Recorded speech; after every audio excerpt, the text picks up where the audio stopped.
Hi guys, Happy New Year! Today is January 1st, 2021. I finally have the tools for the frame sliders and now I can finally install them on the BMW F900R.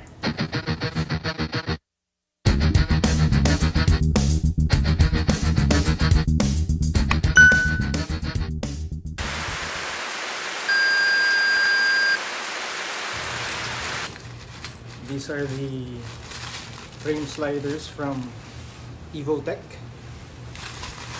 Let's check.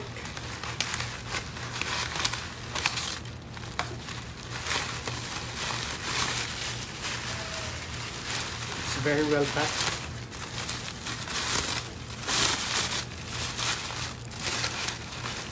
But it's huge.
I'm finally done with the installation. This bolt came from the right side and the shorter one came from the left side. I thought it's complicated to install the frame sliders on the F900R, but it's not. It's easy and it's also plug and play like the front and rear Evotech axle sliders. Thanks again for watching guys. Till next time.